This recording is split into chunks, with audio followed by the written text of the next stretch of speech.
الحمد لله وكفى وسلام على عباده الذين اصطفى خصوصا على خاتم الأنبياء والمرسلين محمد المصطفى وعلى آله وصحبه البررة التقى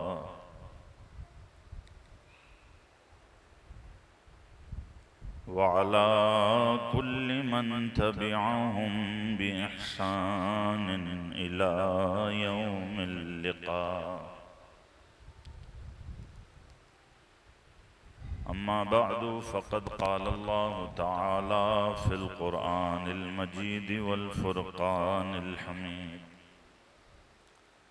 أعوذ بالله من الشيطان اللعين الرجيم. بسم الله الرحمن الرحيم. إنما يريد الله ليذهب عنكم الرجس أهل البيت ويطهركم تطهيرا. وقال الله تعالى في شأن حبيبه الكريم مخبرا وآمرا: إن الله وملائكته يصلون على النبي يا أيها الذين آمنوا صلوا عليه وسلموا تسليما. اللهم صل على سيدنا ومولانا محمد وعلى آل سيدنا ومولانا محمد وبارك وسلم وصل عليه صلاة وسلاما عليك سيدي يا رسول الله صلى الله عليك وسلم. اللہ رب العالمین کی حمد و ثنا اور آقا کائنات فخر موجودات حبیب کردگار احمد مختار سید العالمین محمد الرسول اللہ صلی اللہ علیہ وسلم کی ذات والا صفات پر اور آپ کی آل پاک اور اصحاب پر ہدیہ درود پیش کرنے کے بعد ذی وقار ذوی الاحتشام مہمانان گرامی اور آج کی اس محفل ذکر اہل بیت کے جملہ منعقدین منتظمین نقیب محفل اور امام و خطیب مسجد حاضہ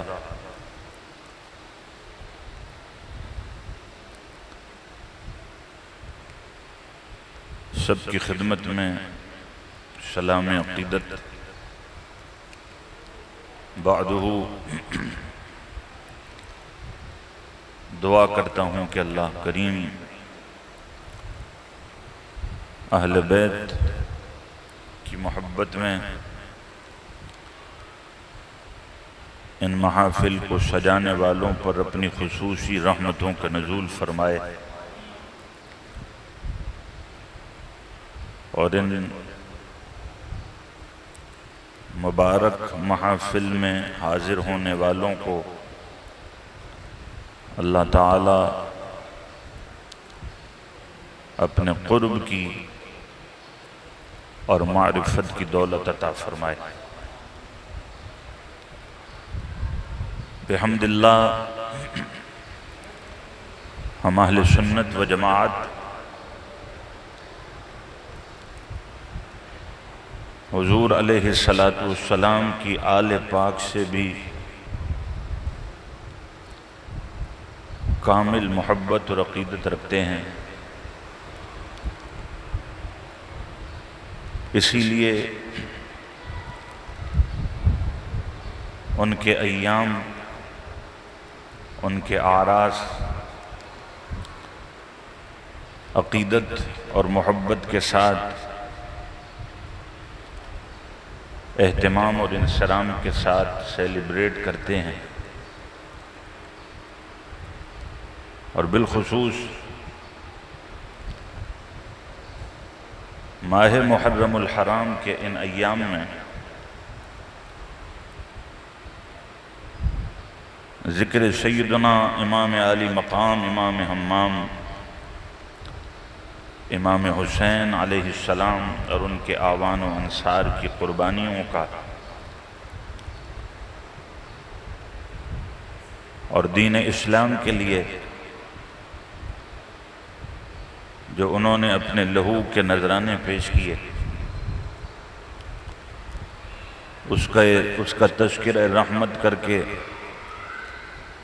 اپنے مشام ہستی کو معطر و منور کرتے ہیں۔ بالکل اسی طرح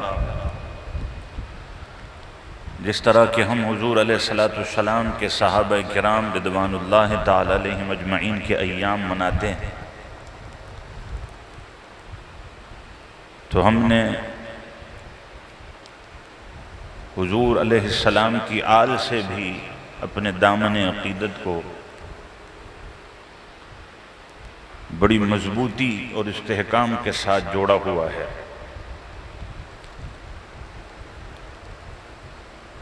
اس لیے کہ ہمیں دین اسلام میں ان دونوں بارگاہوں اور ان دونوں خانوادوں کے ادب اور احترام کا حکم ملتا ہے۔ صحابہ کرام رضوان اللہ تعالی مجمعین کے ادب اور احترام کا جو خیال نہ رکھے تو اس کا اسلام سے اور ایمان سے کوئی تعلق نہیں ہے۔ اسی طرح جس کے سینے میں حضور علیہ السلام کی آل کی محبت نہ ہو تو اس کے سینے میں بھی ایمان نہیں ہے۔ سچا اور کھرا مومن وہی ہے کہ جس نے حضور علیہ السلام کے صحابہ کے دامن کو بھی تھام رکھا ہے اور حضور کی آل پاک کے دامن سے بھی وابستگی اختیار کر رکھی ہے۔ اس روئے زمین پر بہت سے عقائد و نظریات ہیں، اور یہ جو دور ہے جس سے ہم گزر رہے ہیں یہ بڑا پرفتن دور ہے۔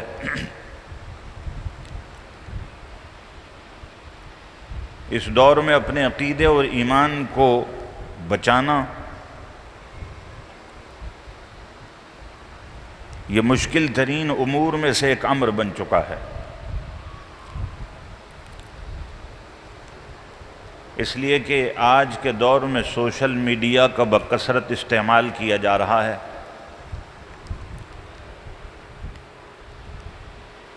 اور یہ وہ جگہ ہے کہ جہاں پر قرآن و سنت کی اصل روح سے نابلد قسم کے لوگ اپنی ذہنی اختراعات یا سطحی معلومات کی بنیاد پر خود بھی گمراہ ہیں اور دوسروں کو بھی گمراہ کرنے پر تلے ہوئے ہیں۔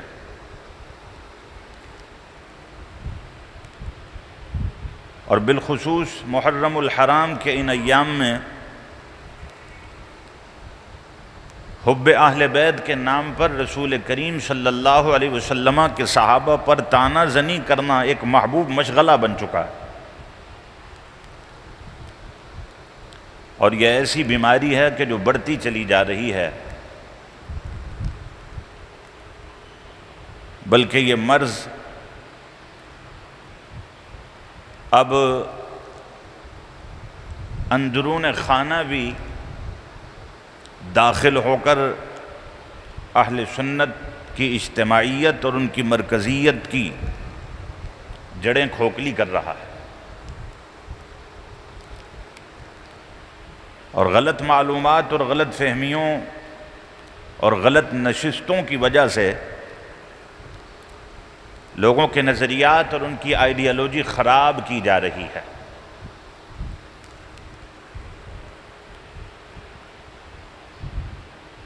اس دور سے قبل کے ادوار میں اگر آپ دیکھیں، جو بزرگ اور عمر رسیدہ یا ادھیڑ عمر کے لوگ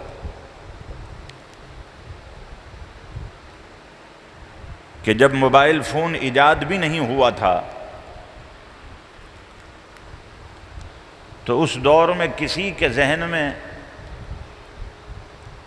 اسلام کی کسی مقدس ہستی کے متعلق کوئی غبار نہیں پایا جاتا تھا،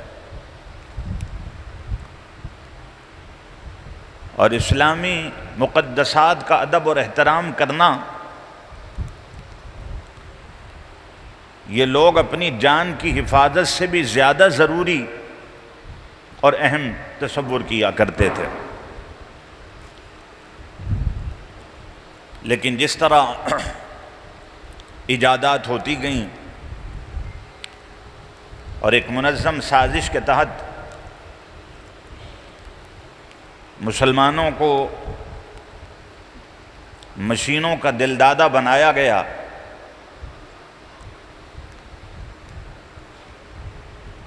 تو نتیجتاً انسان جسمانی کمزوریوں کے ساتھ ساتھ روحانی کمزوریوں کا بھی شکار ہو گیا، اعتقادات متزلزل ہو گئے، نظریہ بگڑنے لگا، آئیڈیالوجی کا جنازہ نکل گیا، اور اب ماحول اس طرح کا پیدا کر دیا گیا ہے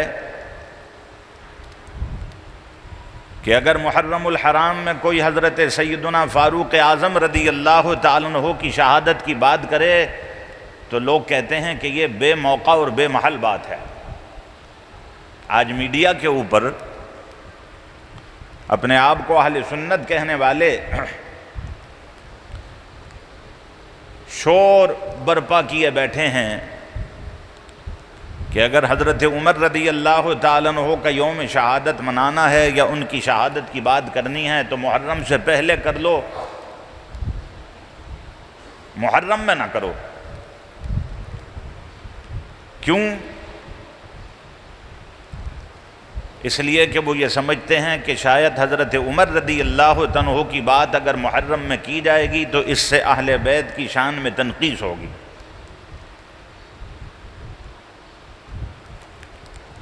تو بنیادی طور پر تو یہ فلسفہ جہالت پر مبنی ہے، اس لیے کہ اللہ تبارک و تعالی کے محبوب اور اس کے مقدس اور اس کے برگزیدہ بندوں کا ذکر ہم سال کے جس مہینے اور جس موقع پر بھی کریں اس کی ہمیں اسلام اور ہمارا دین اجازت دیتا ہے۔ اور ہمارے یہاں جو یہ سلسلہ ہے، جو ہمارے معمولات ہیں، معمولات اہل سنت کے، ہم اپنے بزرگوں کے، صحابہ کے اور اہل بیت کے اعراس مناتے ہیں، ان کے لیے ایصال ثواب کرتے ہیں، تو ایصال ثواب کرنے کے لیے وقت کی کوئی قید نہیں ہے۔ یعنی بنیادی طور پر اگر ہم کسی ہستی کے ایصال ثواب کے لیے کسی دن بھی دعا کا یا دعائیہ تقریب کا اہتمام کر لیتے ہیں تو ہمیں اس کی اسلام نے اجازت دی ہے، اور جس عمل کی اسلام نے اجازت دے دی ہے تو پھر ہمیں کسی اور جاہل کی اجازت کی ضرورت نہیں ہے۔ اور رہا یہ مسئلہ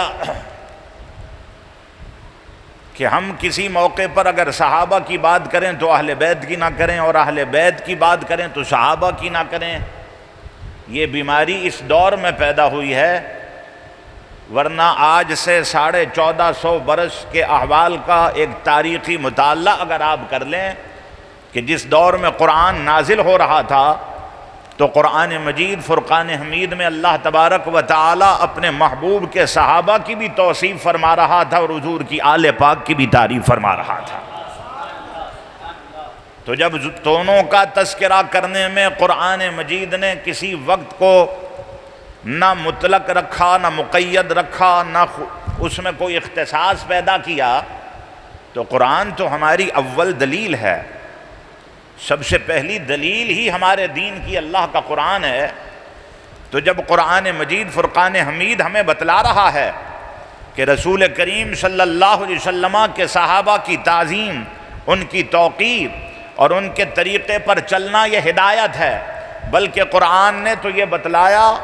فَإِنْ آمَنُوا بِمِثْلِ مَا آمَنْتُمْ بِهِ فَقَدْ اهْتَدَوْا کہ اے رسول کریم کے غلاموں، اے صحابہ، اگر یہ لوگ تمہارے جیسا ایمان لے آئے تو پھر یہ ہدایت پا جائیں گے۔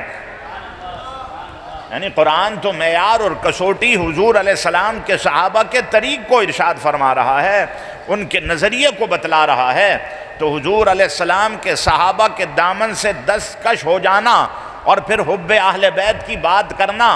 یہ طرز عمل مومنوں کا نہیں ہے بلکہ منافقوں کا ہے۔ ایمان والوں کا طرز عمل یہ ہے کہ جب آقا علیہ السلام کی نسبتوں کی بات آ جائے تو پھر حضور کے صحابہ تو ایک بہت بلند مقام رکھتے ہیں، حضور کی آل تو بہت بلند مقام رکھتی ہے، لیکن اہل محبت تو محبوب کریم آقا کی نالے پاک کو بھی اپنے سر کا تاج جانتے ہیں۔ استاد زمن شہنشاہ سخن مولانا حسن رحمت اللہ تعالی علیہ نے کیا خوب فرمایا کہ جو سر پہ رکھنے کو مل جائے نال پاک حضور، جو سر پہ رکھنے کو مل جائے نال پاک حضور، تو پھر کہیں گے کہ ہاں تاجدار ہم بھی ہیں،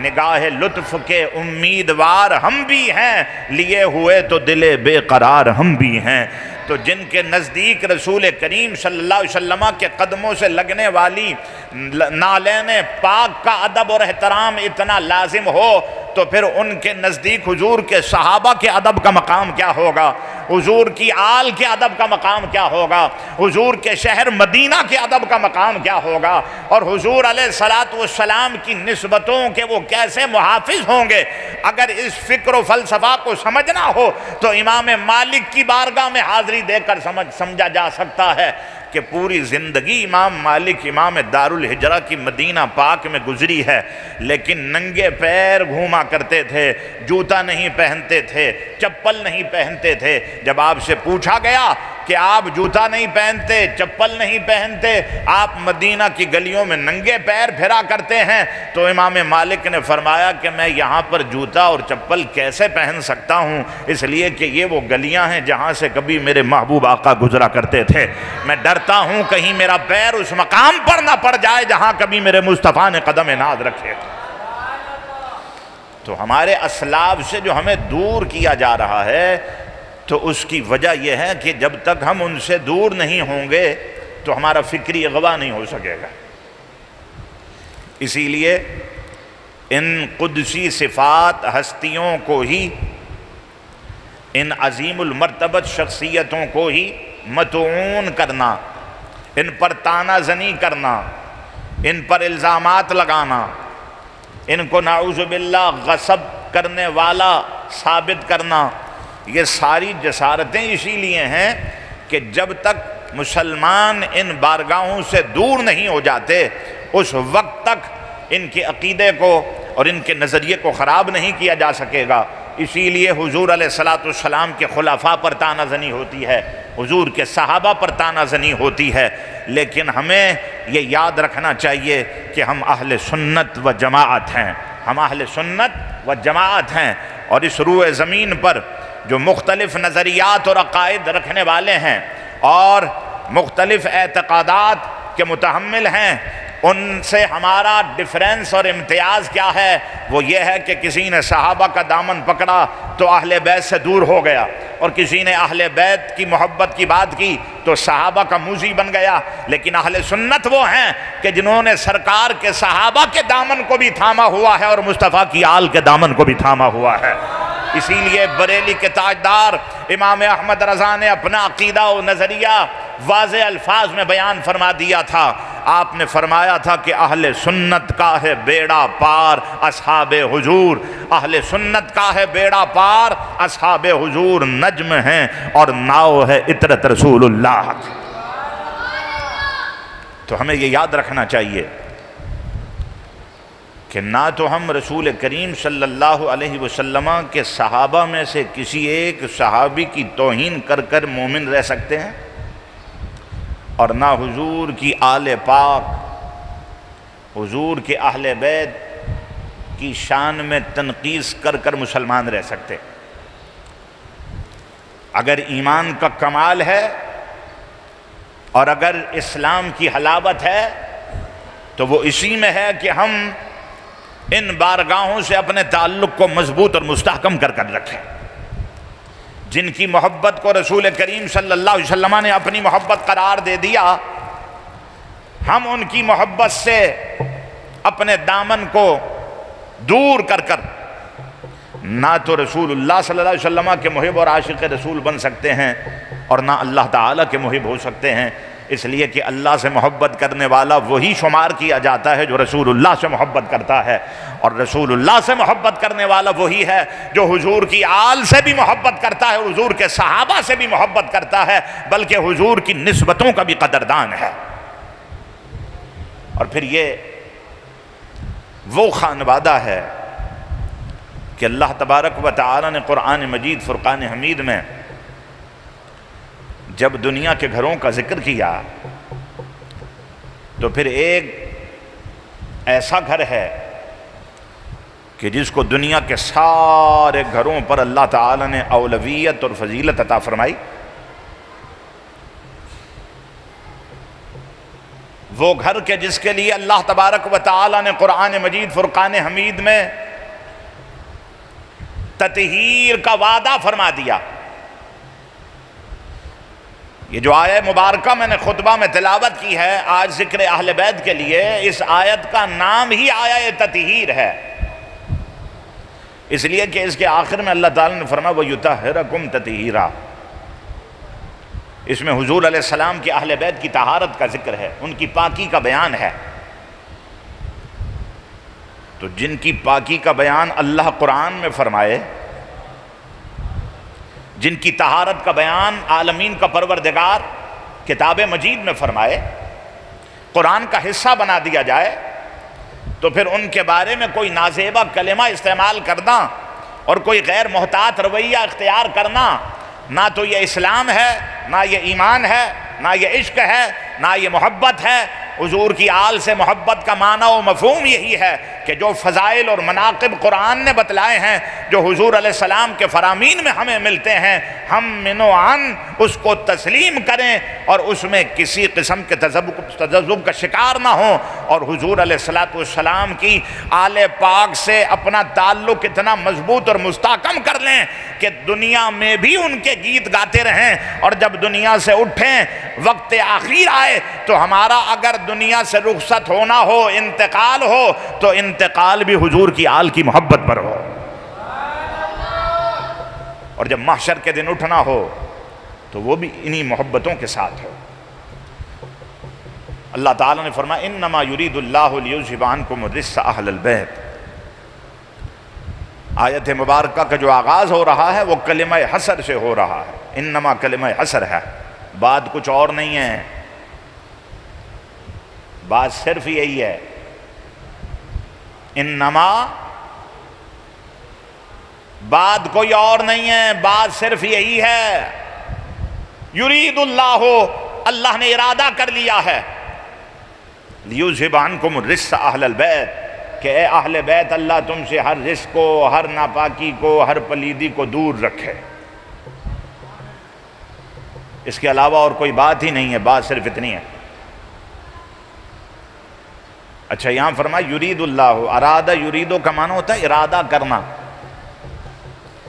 ایک ارادہ وہ ہے کہ جو میں اور آپ کرتے ہیں، ہم نے کوئی کام کرنا ہو تو ہم پہلے اس کا ارادہ کرتے ہیں، اور ترتیب یہی ہے کہ ارادہ جو ہے وہ عمل سے پہلے ہے۔ جب آپ ارادہ کریں گے تو اس کے بعد آپ اس عمل کو انجام دیں گے۔ مثال کے طور پر آپ نے نماز پڑھنے کا ارادہ کیا تو پہلے آپ مسجد میں آئیں گے، پھر وضو کریں گے، طہارت اور پاکی کو حاصل کریں گے، پھر آپ نماز پڑھیں گے۔ آپ نے ارادہ کیا کہ میں کوئی بزنس اور کاروبار کروں، تو پھر آپ نے سب سے پہلے اس کاروبار اور اس بزنس کے لیے معلومات حاصل کی، آپ نے مکمل تیاری کی، آپ نے وسائل کو اختیار کیا۔ ارادہ پہلے ہے اور عمل بعد میں ہے، لیکن یہ میرا اور آپ کا ارادہ ہے کہ ہم ارادہ پہلے کرتے ہیں اور پھر پتہ نہیں ہوتا ہمیں کہ ہمارے ارادے کی تکمیل ہو بھی سکے گی یا نہیں ہو سکے گی۔ کسی نے یہ ارادہ کیا کہ وہ اپنے مکان کو توڑ کر اس کو دوبارہ سے تعمیر کروائے گا، وسائل سارے اکٹھا ہو گئے اور پھر اس نے پوری تیاری کر لی، لیکن اس کا وقت اخیر آ گیا، اسباب سارے دھرے کے دھرے رہ گئے اور اس کے ارادے کی تکمیل نہ ہو سکی۔ تو میرا اور آپ کا ارادہ یہ ہے کہ ہم پہلے ارادہ کرتے ہیں، پھر اسباب اختیار کرتے ہیں، اپنی توانائیوں کو صرف کرتے ہیں، اس کو بروئے کار لا کر پھر ہم عمل کی طرف آتے ہیں۔ لیکن کامیابی ملتی ہے یا نہیں ملتی، یہ اللہ تبارک و تعالی کی بارگاہ کا فیصلہ ہے۔ تو کبھی ایسا ہوتا ہے کہ ہمارے ارادے کی تکمیل ہوتی ہے تو برسوں لگ جاتے ہیں، برسوں کے بعد تکمیل ہوتی ہے، اور کبھی ایسا ہوتا ہے کہ جو ہم نے ارادہ کیا تھا اس کی تکمیل ہی نہیں ہو پاتی۔ لیکن اللہ تعالیٰ کا ارادہ یہ نہیں ہے، بلکہ اللہ کا ارادہ یہ ہے اذا اراد شیئا ان یقول له کن فیکون، جب وہ کسی بات کا ارادہ فرمائے تو وہ کہتا ہے ہو جا، اور وہ ہو جاتا ہے۔ تو فرمایا انما یرید اللہ، سوائے اس کے نہیں کہ اللہ نے ارادہ کر لیا ہے، اللہ کا ارادہ ہو چکا ہے، اللہ ارادہ کر رہا ہے کہ اے اہل بیت تم سے ناپاکی کو، پلیدی کو، رزق کو دور رکھے، تو اللہ کا ارادہ کرنا ہی اس کے امر کی تکمیل ہوتی ہے۔ تو اس کا مطلب یہ ہے کہ جب اللہ نے یہ اعلان کر دیا ہے، اس دن سے لے کر روز قیامت تک، صبح قیامت تک اہل بیت کی طرف اگر ناپاکی، پلیدی، رزق، بغاوت، خروج کی کوئی نسبت کرتا ہے تو اس کا قرآن پر ایمان نہیں ہے۔ جو یہ کہتا ہے کہ امام حسین نے وقت کی حکومت کے خلاف خروج کیا اور بغاوت کی، تو اس کا مطلب یہ ہے کہ وہ قرآن مجید میں رزق کے مفہوم کو ہی نہیں سمجھتا۔ کیا رزق بغاوت نہیں ہے؟ کیا خروج رزق نہیں ہے؟ کیا وقت کے حاکم کے خلاف نکلنا، اعلاء کلمت الحق کرنا، جس کو آج کے متجددین خروج کہتے ہیں، تو کیا خروج یہ رزق نہیں ہے؟ تو قرآن نے گویا کہ اعلان کر دیا کہ ہر طرح کی ناپاکی، ہر طرح کی پلیدی اللہ تبارک و تعالیٰ نے اہل بیت سے دور فرما دی، اور ایسے پاک کر دیا، فرمایا وَيُطَهِّرَكُمْ تَطْهِيرًا، اور اللہ تبارک و تعالیٰ نے تمہیں خوب پاک کر دیا اور خوب ستھرا فرما دیا۔ یہ تطہیراً جو ہے یہ مفعول مطلق ہے، اور عربی گرامر کی قواعد میں سے یہ قاعدہ ہے، مفعول مطلق ایک معنی دیتا ہے تاکید کا، بات کو پختہ کرنا، بات کو مؤکد کرنا، ورنہ وَيُطَهِّرَكُمْ سے بات مکمل ہو گئی کہ اللہ تعالیٰ نے تمہیں خوب پاک کر دیا، لیکن پھر تطہیراً فرمایا، تو یہ ایک اضافی لفظ فرمانے کا ظاہر ہے کہ کوئی فائدہ ہے۔ قرآن مجید کا تو کوئی نقطہ بھی بے فائدہ نہیں ہے اور بے معنی نہیں ہے۔ یہ بالکل اسی طرح ہے جس طرح آیت درود السلام آپ جانتے ہیں کہ اللہ تعالیٰ نے فرمایا کہ اللہ بھی درود بھیجتا ہے، فرشتے بھی درود بھیجتے ہیں، تو ایمان والو تم بھی رسول اللہ صلی اللہ علیہ وسلم پر خوب درود السلام پڑھو، صلو علیہ وسلموا، ان پر درود پڑھو اور سلام پڑھو، اور پھر فرمایا تسلیما۔ تو تسلیماً کیوں آیا ہے؟ یہ اضافی لفظ تاکید کے لیے آیا، بات کو مؤکد کرنے کے لیے آیا، اور اس کا نام پر درود و سلام پڑھنا یہ قرآن کا تاکیدی حکم ہے، اور اللہ تعالیٰ نے اس عبادت کے لیے وقت کی کوئی قید نہیں لگائی تو جس عبادت کے لیے قرآن نے وقت کی کوئی قید نہ لگائی ہو اور اس کو مطلق رکھا ہو، تو اس کو اگر کوئی اذان سے پہلے پڑھے تب بھی جائز ہے، اذان کے بعد پڑھے تب بھی جائز ہے، نماز سے پہلے پڑھے تب بھی جائز ہے، نماز کے بعد پڑھے تب بھی جائز ہے، اور کوئی جمعۃ المبارکہ کے دن کھڑے ہو کر مدینہ پاک کی طرف رخ کر گنبد خضرا کا تصور کر مصطفیٰ جان رحمت پہ لاکھوں سلام پڑھے تب بھی جائز ہے۔ وسلموا تسلیما، اسی طرح فرمایا وَيُطَهِّرَكُمْ تَطْهِيرًا، اللہ تعالیٰ نے تمہیں خوب پاک کر دیا، خوب ستھرا کر دیا۔ کتنے پاک ہیں، کتنی تطہیر ان کو حاصل ہے، کتنی لطافت ہے، کتنی نظافت ہے، کتنی طہارت ہے۔ استاد زمن اس آیہ مبارکہ کی گویا کہ تفسیر اور تشریح کرتے ہوئے فرماتے ہیں اپنے اس قصیدے میں جو اہل بیت کی شان میں انہوں نے لکھا، اہل بیت کی مدحت اور اہل بیت کی تعریف اور توصیف جو اہل سنت کے مشائخ نے اور جو اہل سنت کے علماء نے کی ہے، تو اہل سنت کے مشائخ میں سے ہر شیخ اور ہر عالم کا کلام، بلکہ ان کے کلام کا نچوڑ اعلیٰ حضرت فاضل بریلوی نور اللہ مرقدہ کی شاعری اور ان کے ادب کا وہ موقع اور وہ محل کہ جس میں وہ اہل بیت کی مدح سرائی کرتے ہوئے ہمیں نظر آتے ہیں، تو میں یہ کہتا ہوں کہ اگر امام اہل سنت کے صرف 2 مصرے ترازو کے ایک پلڑے میں رکھ دیے جائیں اور دنیا کے سارے نوحے مرثیے دوسرے پلڑے میں رکھ دیے جائیں، تو میرے امام کے 2 مصرے حب اہل بیت اور شان اہل بیت کے دنیا کے نوحوں مرثیوں پر بھاری پڑ جائیں گے۔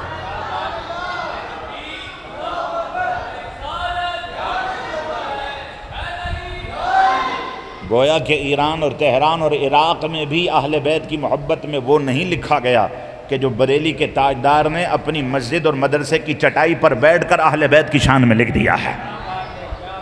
اللہ اکبر، کیا بات رضا اس چمنستان کرم کی، کیا بات رضا اس چمنستان کرم کی۔ فرماتے ہیں کہ رضا تم اس کرم کے گلشن کی اور چمنستان نبوت کی اور گلشن رسالت کی کیا پوچھتے ہو؟ زہرا ہے کلی جس میں حسین اور حسن پھول، زہرا ہے کلی جس میں حسین اور حسن پھول، سرتاب قدم ہے تن سلطان زمن پھول، لب پھول دہن پھول بدن پھول زقن پھول۔ اور آپ ہی کے برادر حضرت استاد زمن فرماتے ہیں کہ جن کی پاکی کا خدائے پاک کرتا ہے بیان، اسی آیہ مبارکہ کی طرف اشارہ کرتے ہوئے فرماتے ہیں جن کی پاکی کا خدائے پاک کرتا ہے بیان، آیہ تطہیر سے ظاہر ہے شان اہل بیت، آیہ تطہیر سے ظاہر ہے شان اہل بیت۔ یعنی فرما رہے ہیں کہ اس آیہ تطہیر سے واضح پتہ چل رہا ہے کہ حضور کے گھرانے کی شان کیا ہے، حضور کے گھرانے کی عظمت کیا ہے۔ اور یہ جو آیہ مبارکہ ہے اس کا سیاق جو ہے وہ تو حضور علیہ السلام کی ازواج مطہرات سے تعلق رکھتا ہے۔ سورہ احزاب آپ جب پڑھیں تو سورہ احزاب میں حضور علیہ السلام کی ازواج کو ڈائریکٹلی خطاب کیا جا رہا ہے، بار بار خطاب ہو رہا ہے حضور علیہ السلام کی ازواج مطہرات سے۔ اور پھر اس کے بعد درمیان میں یہ آیہ تطہیر آ رہی ہے، وَاذْكُرْنَ مَا يُتْلَى فِي بُيُوتِكُنَّ مِنْ آيَاتِ اللَّهِ وَالْحِكْمَةِ إِنَّ اللَّهَ كَانَ لَطِيفًا خَبِيرًا۔ اور اللہ تبارک و تعالیٰ کو پردے کا حکم فرما رہا ہے، وَقَرْنَ فِي بُيُوتِكُنَّ وَلَا تَبَرَّجْنَ تَبَرُّجَ الْجَاهِلِيَّةِ الْأُولَىٰ وَأَقِمْنَ الصَّلَاةَ وَآتِينَ الزَّكَاةَ وَأَطِعْنَ اللَّهَ وَرَسُولَهُ۔ اور پھر فرمایا انما یرید اللہ لیذھب عنکم الرجس اہل البیت، اے نبی کی بیویوں اپنے گھروں میں ٹھہری رہو، قرار پکڑ کر رہو، ان کو پردے کے احکام ارشاد فرمائے جا رہے ہیں۔ اور پھر اس کے بعد اللہ تعالیٰ فرما رہا ہے کہ کریمین کو بلا لیا اور پھر فرما اللہم ہؤلاء اہل بیتی، یا اللہ یہ میرے اہل بیت ہیں۔ تو اہل بیت سکنا ازواج مطہرات اور اہل بیت نسبی حضرت علی، حضرت فاطمہ، حسنین کریمین یہ بھی اس میں شامل ہیں۔ تو پتہ چلا کہ حضور علیہ السلام پر جو قرآن اتر رہا ہے وہ قرآن حضور کے گھرانے کی تطہیر اور پاکی خود بیان کر رہا ہے، حضور کی ازواج کی طہارت کو قرآن خود بیان کر رہا ہے، اور حضور کی آل پاک کی پاکی کو قرآن خود بیان فرما رہا ہے۔ تو جن کی پاکی کو قرآن بیان کر دے ان کے بارے میں کوئی غلط نظریہ اور کوئی غلط رائے، یہ ناپاکی اور پلیدی نہیں تو پھر کیا ہے؟ ان کی طرف پلیدی اور ناپاکی کی نسبت کرنا، ان کو باغی کہنا، ان کو خروج کرنے والا کہنا، ان کو اقتدار کا حریص کہنا، تو یہ ناپاکیاں جو آج کے دور میں نام نہاد مذہبی اسکالرز امام حسین علیہ السلام کی طرف منسوب کر کر یہ ثابت کرنا چاہتے ہیں کہ یزید حق پر تھا اور امام عالی مقام نے اس کے خلاف بغاوت کی اور خروج کیا، تو پھر قرآن غور سے پڑھتے کیوں نہیں کہ اللہ تو فرما رہا ہے اس کے علاوہ بات ہی کوئی نہیں ہے کہ اہل بیت اللہ نے ہر ناپاکی اور پلیدی کو تم سے دور فرما دیا ہے۔ اور پھر ان کو زمین کے اقتدار کی اور تخت دمشق کی لالچ اور طمع کیوں ہوگی کہ جن کے لیے رسول اللہ صلی اللہ علیہ وسلم نے خود فرما دیا ان الحسن والحسین سیدا شباب اہل الجنہ، کہ بے شک حسن اور حسین جنتی جوانوں کے سردار ہیں۔ حسن اور حسین جنتی جوانوں کے سردار ہیں، لیکن آپ کو یاد ہونا چاہیے کہ جنت میں جتنے جائیں گے بوڑھا کوئی نہیں جائے گا، سارے جوان ہی جائیں گے۔ اللہ تبارک و تعالی جس کو جنت میں داخل فرمائے گا وہ جوان ہو کر ہی جنت میں جائے گا۔ اور بلکہ اس پر ایک حدیث مبارکہ اس بوڑھی مائی کی بھی ہے کہ اس کو منع کر دیا گیا کہ نہیں بوڑھے لوگ جنت میں نہیں جائیں گے، تو وہ مغموم ہو گئی تھی۔ یہ ایک مزاح تھا۔ رسول کریم صلی اللہ علیہ وسلم بھی دل جوئی فرماتے تھے اور لطیف مزاح جس میں ادب اور آداب کا مکمل خیال، آقا علیہ السلام کی عادت شریفہ یہ بھی تھی، آپ کے اخلاق کریمانہ کا ایک حصہ یہ بھی تھا کہ آپ اپنے غلاموں کے ساتھ دل جوئی کی باتیں بھی کیا کرتے تھے۔ تو آپ نے فرمایا کہ نہیں بوڑھا تو کوئی جنت میں نہیں جائے گا۔ تو جب وہ مغموم ہوئی اور رونے لگی تو انہوں نے فرمایا سنو کہ جو بھی جنت میں جائے گا وہ جوان ہو کر ہی جائے گا، بڑھاپے کی عمر میں کوئی جنت میں نہیں جائے گا۔ 30 برس کی یا 33 برس کی عمر ہو جائے گی سب کی، جتنے جنتی ہوں گے۔ تو یہ حدیث مبارکہ جب کوئی دوسرا فریق یا کسی اور مکتب فکر میں سنائی جاتی ہے تو شاید اس کا مفہوم یہ سمجھا جاتا ہے کہ امام حسن اور حسین جنتی جوانوں کے سردار ہیں اور بوڑھوں کا سردار کوئی اور ہوگا، تو جنت میں بوڑھے تو ہوں گے ہی نہیں۔ تو اس کا مطلب یہ ہے کہ جتنے جوان ہوں گے ان سارے جوانوں پر سرداری اللہ دے گا تو امام حسن اور امام حسین کو عطا فرمائے گا۔ تو جن کو جنت کی سرداری مل گئی ہو ان کو دمشق اور شام کے تخت کی کیا ضرورت ہے، ان کو اقتدار کی کیا لالچ اور طمع ہو سکتی تھی۔ امام عالی مقام اور ان کے آبان و انصار اور ان کے خدام اور ان کے رفقا میدان کربلا میں جو اپنی خدمت پیش کر رہے ہیں وہ تخت کے حصول کے لیے نہیں ہے، وہ تاج کے لیے نہیں ہے، وہ بادشاہی کے لیے نہیں ہے، وہ دنیا کے مال اور منصب کے لیے نہیں ہے،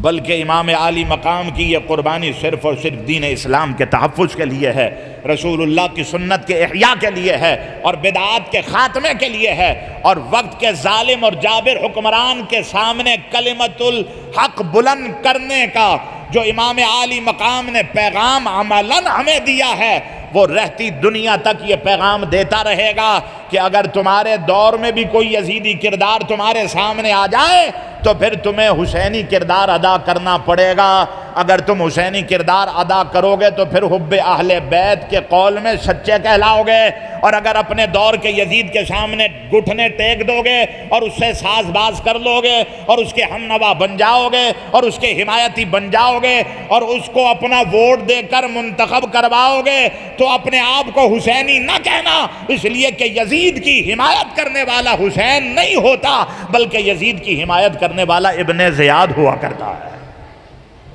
یزید کی حمایت کرنے والا یزیدی کہلائے گا۔ آج جو ہمارے ملک اور ملت کا نقشہ ہے، آخری کلمات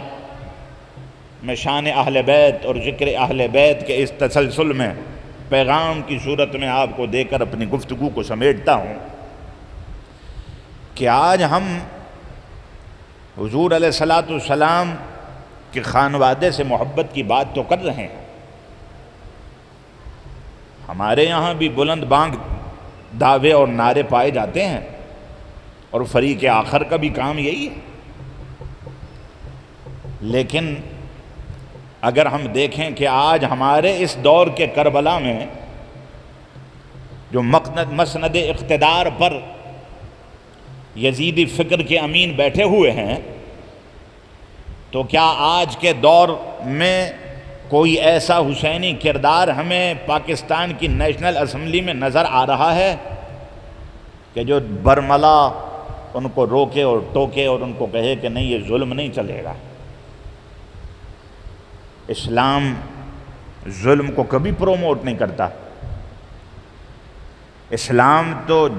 ظلم کی اور جرم کی اور جبر کی اور استبداد کی بھی کنی کرتا ہے۔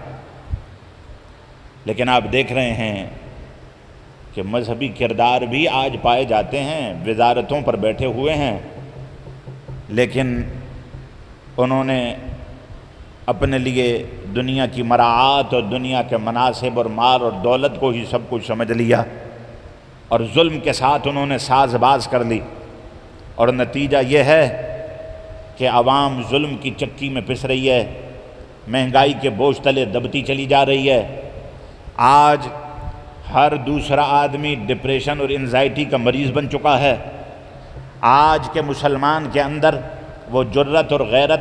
اس لیے بھی نہیں رہی کہ اس کو دال روٹی کے چکر میں الجھا دیا گیا۔ بے روزگاری، مہنگائی، بحران، اور پھر سب سے بڑھ کر آپ یہ جو بجلی استعمال کر رہے ہیں، تو شرم کا مقام یہ ہے کہ مزدور طبقہ روز کا کمانے اور کھانے والا وہ تو پابند ہے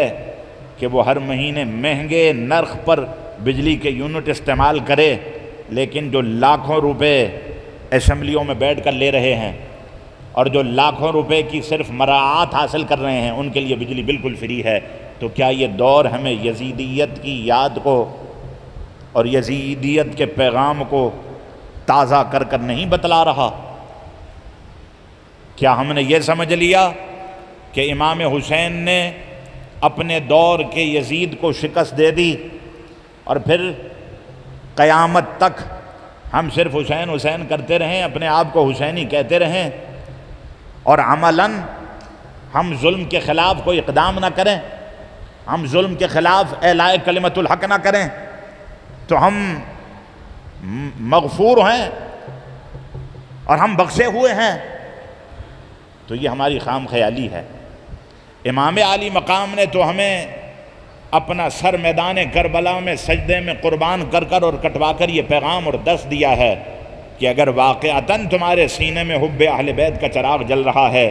تو تم اپنے دور کے یزیدیوں کے سامنے بھی کلمہ حق بلند کرنا، اور جب کبھی بھی کوئی یزید تمہاری فکر پر، تمہارے عقیدے پر، تمہارے نظام معیشت پر، تمہاری اقتصادیات پر، تمہاری ملک پر، تمہارے وطن پر اور تمہاری ملت پر، تمہاری قوم پر، تمہاری اجتماعیت پر، تمہاری مرکزیت پر، تمہاری روٹی پر، تمہارے معاش پر اور تمہارے ذرائع پر مسلط ہونے کی کوشش کرے تو پھر کلمہ حق بلند کر کر بتلا دینا کہ میں حسین کا ماننے والا ہوں، جان تو دے سکتا ہوں لیکن مصطفیٰ کریم کے پیغام سے بے وفائی نہیں کر سکتا۔ ہمیں اس پیغام کو تازہ کرنے کی ضرورت ہے، لیکن المیہ ہمارا یہ ہے کہ کہ محرم الحرام جو ہمیں شہادتوں کا درس دیتا ہے، جو شہادتوں کا پیغام لے کر آتا ہے، جو دین کی خاطر اپنا سب کچھ قربان کرنے کی فکر ہمارے سامنے رکھتا ہے، اس محرم کے آتے ہی ماحول میں ہمارے ڈھول پیٹے جا رہے ہیں، نقارے بجائے جا رہے ہیں، تعزیے اٹھائے جا رہے ہیں، مصنوعی قبریں بنا کر اہل بیت کے شہداء کی قبروں کو دشنام دیا جا رہا ہے، اس کی بے حرمتیاں کی جا رہی ہیں، ان پر چڑھاوے چڑھائے جا رہے ہیں، اور نہ جانے کون کون سی خرافات۔ آج ہم نے یہ سمجھا کہ شاید امام حسین کی شہادت کا پیغام یہی تھا، امام حسین اسی لیے شہید ہوئے تھے کہ عورتوں اور مردوں کا اختلاط ہو۔ عاشورہ کے دن لانڈی اور کورنگی کی سڑکوں پر یہاں پر میلے لگیں، ٹھیلے لگیں، اور عورتیں، جوان، لڑکیاں اور لڑکے جناب اس دن کی حرمت کو پائمال کرنے کے لیے اہل بیت کی محبت کے نام پر سڑکوں پر، روڈوں پر آ جائیں، تو ان کو یاد رکھنا چاہیے